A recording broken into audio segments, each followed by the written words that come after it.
گاڑی حویلی کے باہر ہی رکی تھی۔ ابھی کچھ دیر پہلے حویلی میں ایک ہنگامہ ہوا تھا، اب دوسرا طوفان آ رہا تھا۔ ابرار، یہ بہت خوبصورت ہے۔ اس نے ایک نظر حویلی کو دیکھا۔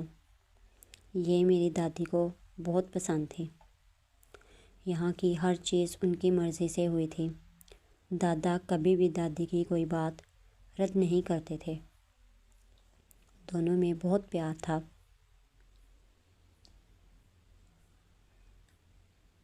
آج اگر وہ زندہ ہوتی تو ہم سب ایک ساتھ ہوتے۔ کیا دونوں نے پسند کی شادی کی تھی؟ ہاں، مگر کچھ عرصے بعد سب بدل گیا تھا۔ دادی بتاتی تھی دادا جان بالکل الگ تھے۔ وہ پہلے بالکل ویسے تھے جیسے دادی چاہتی تھیں، مگر آہستہ آہستہ ان کا رویہ بدل گیا۔ ہر بات پر دادی کو ڈانٹ دینا، غصہ کرنا، پھر وہ پیار کہیں دب کر رہ گیا تھا۔ وہ کہتی تھی محبت نامکمل اچھی لگتی ہے، حاصل ہونے کے بعد چیز بری لگتی ہے، دل بھر جاتا ہے۔ اس نے ٹیکسی سے سامان نکال کر محمل کا ہاتھ تھاما اور اندر چل دیا۔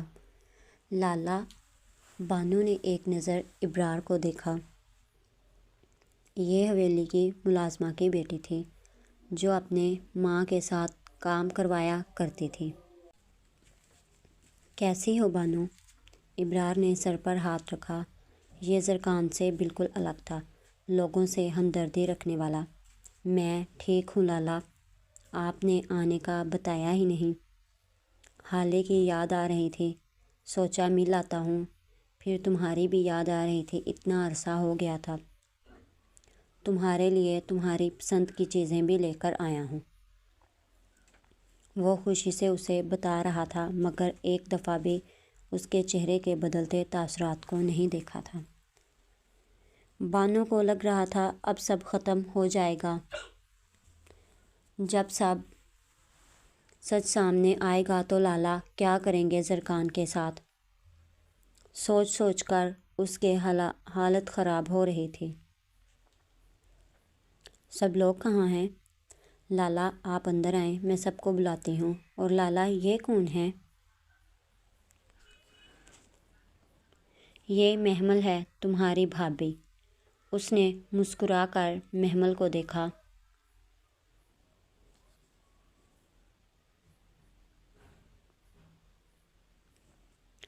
بھابھی بہت پیاری ہیں لالا۔ اس نے ایک نظر محمل کو دیکھا، وہ واقعی ہی پیاری تھی۔ آپ دونوں بیٹھیں، میں سب کو بلاتی ہوں۔ نہیں، تم کھانا لگواؤ، میں بس سامان رکھ کر آتا ہوں اپنے کمرے میں۔ مجھے بہت بھوک لگی ہے۔ جی لالا۔ وہ جلدی سے کچن میں آ گئی۔ ابرار محمل کو لے کر کمرے میں آ گیا۔ اس نے کمرے کو دیکھا، دیکھنے میں کشادہ تھا۔ ایک طرف بالکنی تھی، جہاں سے گاؤں کا نظارہ نظر آتا تھا۔ کمرے کو دیکھ کر لگ رہا تھا جیسے یہاں کوئی رہتا ہے۔ اتنی صفائی!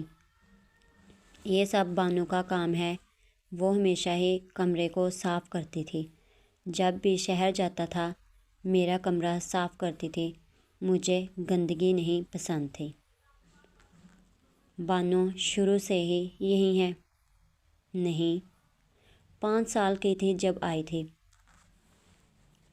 حالے سے 2 سال بڑی ہے۔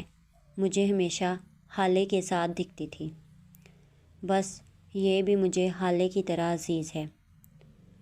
اماں ابا کے بعد حالے کو بہت سنبھالا تھا۔ بانو نے جیسے بڑی بہن ہوتی ہے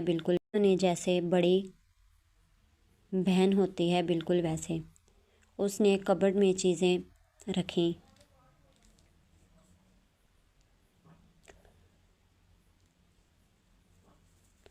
ہاتھ منہ دھو لو، فریش ہو جاؤ، پھر نیچے چلتے ہیں، حالے سے بھی ملنا ہے۔ بس اور انتظار نہیں ہو رہا۔ فریش ہو جاؤ، پھر نیچے چلتے ہیں، حالے سے بھی ملنا ہے، بس اور انتظار نہیں ہو رہا۔ ٹھیک ہے، بڑے شاہ سائیں ابرار لالا حویلی آ گئے ہیں۔ بانو نے کمرے میں آ کر اطلاع دی۔ خان سب بیٹھے تھے۔ سبیہہ اپنے کمرے میں ابرار بنا بتائے کیسے آ گیا؟ شاہ سائیں لالا اپنے کمرے میں ہیں، انہوں نے کہا ہے کھانا لگا دو۔ ابرار بنا بتائے کیسے آ گیا؟ شاہ سائیں لالا اپنے کمرے میں ہیں، انہوں نے کہا ہے کھانا لگا دوں، اور حالے بی بی کو بھی بلانے کا کہا ہے۔ کیا کہیں گے؟ اب ہم کیا کریں گے؟ وہ حالے کا پوچھے گا۔ یہ بات پہلے سوچنی تھی آپ نے۔ وہ میری منگتی، میری محبت تھی جسے کسی اور کو دے دیا۔ ابرار کو سنبھالا۔ ابھی باہر چلتے ہیں، تم جا کر سبیہہ کو بلاؤ۔ جی لالا، تم وہاں سے سبیہہ کے کمرے میں بلاؤ۔ چھوٹی بی بی نیچے بلایا ہے سبیہہ کے کمرے میں۔ بانو نے دروازہ نوک کیا تو وہ کھڑکی سے باہر دیکھ رہی تھی۔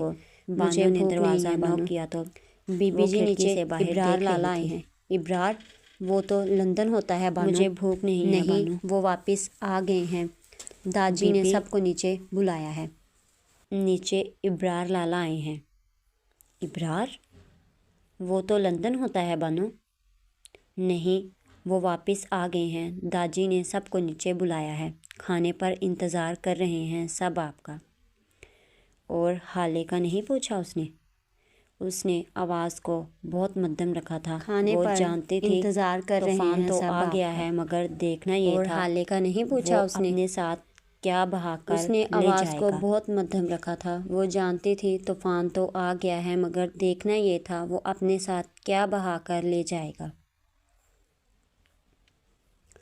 پوچھا ہے مگر ابھی لالا کو نہیں معلوم کہ حالے بی بی حویلی نہیں ہے۔ ٹھیک، تم چلو میں آ رہی ہوں۔ محمل کتنا انتظار کروں، مجھے بھوک لگی ہے، پھر حالے سے بھی ملنا ہے مجھے۔ ٹھیک، بس ہو گیا، میں آ رہی ہوں۔ اس نے کندھے پر اچھے سے دوپٹہ سیٹ کیا اور ابرار کے سامنے آ کر پھر حالے سے بھی ملنا ہے مجھے۔ بس تم یہ کیا کر رہی تھی؟ اس نے کندھے پر اچھے سے دوپٹہ سیٹ کیا اس طرح رہتے ہیں سامنے آ کر۔ گاؤں میں عورتیں پردہ کرتی ہیں، تم یہ ساری زندگی یہی نہیں گزارنی، اب چلو۔ اس نے ہاتھ پکڑا اور کمرے سے باہر نکل آیا۔ میں نے سنا تھا گاؤں کے حال میں اس طرح رہتے ہیں۔ صوفے پر سب بیٹھے تھے، گاؤں میں کھانا لگ رہا تھا، وہ بھی سب کے ساتھ آ کر بیٹھ گیا اور اپنے ساتھ محمل کو بٹھایا۔ یہ لڑکی، داجی کی آواز میں تعجب تھا۔ اس نے ہاتھ پکڑا اور کمرے سے باہر نکل آیا۔ ابرار شاہ نیچے ہال میں رکھے صوفے پر سب بیٹھے تھے۔ اس نے ایک نظر محمل کو دیکھا، وہ بھی سب کے ساتھ آ کر بیٹھ گیا۔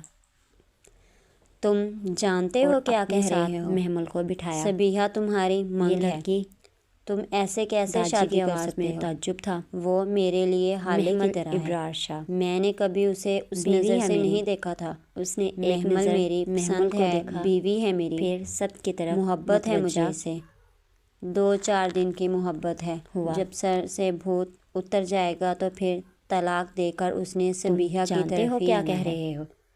آخر کار سبیہہ تمہاری مرد کو خاندانی بیوی چاہیے ہوتی ہے، ایسے کیسے شادی کر سکتے ہو؟ اور یہ لڑکی پتہ نہیں کون ہے، وہ میرے لیے حالے کی طرح ہے، ظاہر ہے جوش تو ہوگا، اس نظر سے نہیں دیکھا تھا۔ زرکان محمل میری بیوی ہے، میری، اس کے خلاف ایک لفظ نہیں سنوں گا، بہتر ہے 2-4 دن کی محبت لگام ڈال کر اس نظر سے نہیں دیکھا تھا۔ زرکان محمل میری بیوی ہے، میری، اس کے خلاف ایک لفظ نہیں سنوں گا، بہتر ہے 2-4 دن کی محبت لگام ڈال کر، جب سر سے بھوت اتر جائے گا تو پھر طلاق دے کر۔ سبیہہ نے اس کے برابر میں بیٹھی لڑکی کو دیکھا، طرف ہی آنا ہے۔ وہ پیاری تھی مگر اس کا مقابلہ سبیہہ سے نہیں تھا۔ خاندانی بیوی سبیہہ سراج اگر آگ تھی تو دوسری طرف پریوں کے برابر حسن رکھتی چاہیے ہوتی ہے، ایک بار دیکھ کر ہی سامنے والے کو دیوانہ کر دیتی ہے، مگر ابرار ایسا نہیں تھا، وہ خوبصورتی سے متاثر نہیں ہوتا تھا، وہ کردار، نیت، محبت کا ہمدرد تھا اور ایسے لوگوں سے ہی اسے محبت تھی، حسن اسے متاثر نہیں کرتا۔ محمل میری بیوی ہے، اس کے خلاف ایک لفظ نہیں سنوں گا، بہتر ہے زبان کو لگام ڈال کر رکھو۔ سبیہہ نے اس کے برابر میں بیٹھی لڑکی کو دیکھا، وہ پیاری تھی مگر اس کا مقابلہ سبیہہ سے نہیں تھا۔ سبیہہ سراج اگر آگ تھی تو دوسری طرف پریوں کے برابر حسن رکھتی تھی، ایک بار دیکھ کر ہی سامنے والے کو دیوانہ کر دیتی تھی، مگر ابرار ایسا نہیں تھا۔ وہ خوبصورتی سے متاثر نہیں ہوتا تھا، وہ کردار، نیت، محبت کا ہمدرد تھا، اور ایسے لوگوں سے ہی اسے محبت تھی۔ حسن اسے متاثر نہیں کرتا تھا۔ ان کی آنکھیں اب نامہ ہونے لگی تھیں۔ بچپن سے اس نے سنا تھا وہ ابرار کے نام منسوب ہے، مگر آہستہ آہستہ اس کے دل میں جوت اٹھنے لگا، اسے وہ اچھا لگنے لگا تھا۔ ابرار بالکل ویسا تھا جیسا ایک لڑکی چاہتی ہے۔ اس میں ہر وہ خوبی تھی، مگر وہ صبیحہ سراج کی قسمت نہیں تھا۔ مبارک ہو آپ کو شادی کی۔ ایسی خبر کے ساتھ خالی ہاتھ بنتا نہیں تھا لالا۔ اس نے خود کو دلاسا دیا اور سامنے آ کر بیٹھی۔ شکریہ، بس جلدی میں آیا ہوں، مگر تمہاری پسند کی جگہ کھانا کھلا کر لاؤں گا۔ اس نے مسکرا کر دیکھا۔ بانو حالے کو نہیں بتایا تھا میرے آنے کا؟ وہ ابھی تک نہیں آئی۔ لالا، وہ اب یہاں نہیں رہتی، حالے نہیں ہے یہاں۔ داجی، آپ نے بتایا نہیں کیا؟ صبیحہ نے ہلکی سی چنگاری ڈالی اور خود پرسکون ہوئی۔ وہ خوش تھی اب حالے کی آزادی کے لیے۔ جانتی تھی ابرار اسے وہاں نہیں رہنے دے گا۔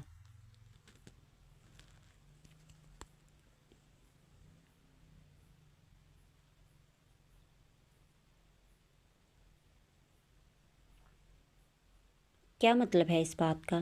حالے کہاں ہے؟ وہ اب اس جگہ سے اٹھا تھا۔ حالے نے شادی کر لی ہے۔ وہ خان کو پسند کرتی تھی۔ اس نے حویلی سے بھاگ کر اس سے شادی کر لی۔ صابرہ بیگم کو اس وقت جو بہتر لگا وہ بول اٹھی۔ یہ الزام نہیں تھا، اس پر ایک نئی قید کا تھپڑ تھا۔ ایسا نہیں ہو سکتا، وہ ایسی نہیں تھی، میری چھوٹی ایسا نہیں کر سکتی۔ ابرار نے جلدی سے فون سے نمبر ڈائل کیا۔ وہ حالے سے سوال کرنا چاہتا تھا۔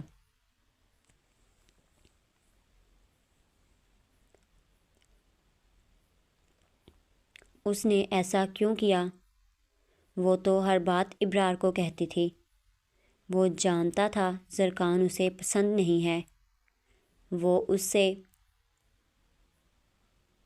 شادی نہیں کرنا چاہتی، مگر یہ سب اس نے بغیر کچھ سوچتے نمبر پر کال کی، مگر حیرت تو تب ہوئی جب کال کی آواز حویلی سے ہی آ رہی تھی۔ صابرہ بیگم کی رنگت زرد ہو رہی تھی۔ موبائل رنگ ہونے کی آواز اسی کے کمرے سے آ رہی تھی، یعنی اس کا موبائل صابرہ جیب کے پاس تھا۔ حالے کے موبائل کی رنگ ہے یہ، اس کی پسندیدہ ٹون۔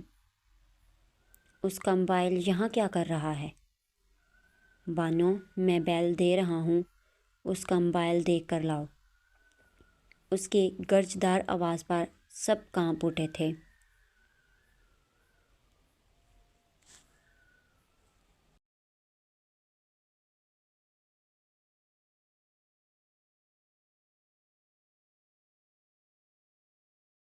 لالا، میں بغیر اجازت کیسے کمرے میں؟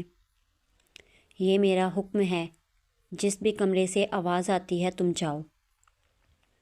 اب حویلی کے ملازم ہمارے کمروں کی تلاشی لیں گے؟ صابرہ غصے سے بھڑک اٹھی۔ خاموش چچی سائیں، لحاظ کر رہا ہوں، یہاں معاملہ میری بہن کا ہے، اگر کچھ ہوا تو سب جلا کر راکھ کر دوں گا۔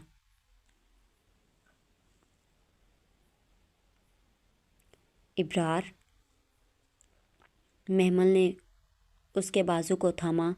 وہ بڑی ہیں، تم ایسے بات نہیں کرو۔ محمل، تم سن رہی ہو یہ لوگ کیا بات کر رہے ہیں؟ میری چھوٹی ایسی نہیں ہے، میں جانتا ہوں اسے۔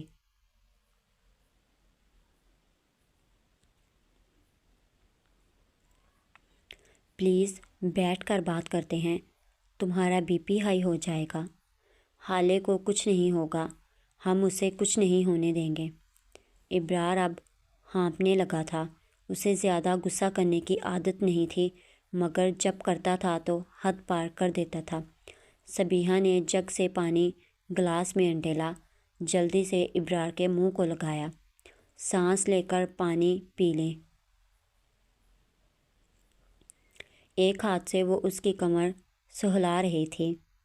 محمل اس سب کو غور سے دیکھ رہی تھی۔ اتنا عرصہ ابرار اس کے ساتھ رہا تھا، مگر صبیحہ کو ابھی بھی وہ یاد تھا۔ لالا، میں آپ کو سب بتاتی ہوں، آپ پہلے ریلیکس ہو جائیں۔ اب کی بار وہ ابرار کا ہاتھ پکڑ کر وہیں زمین پر بیٹھی تھی۔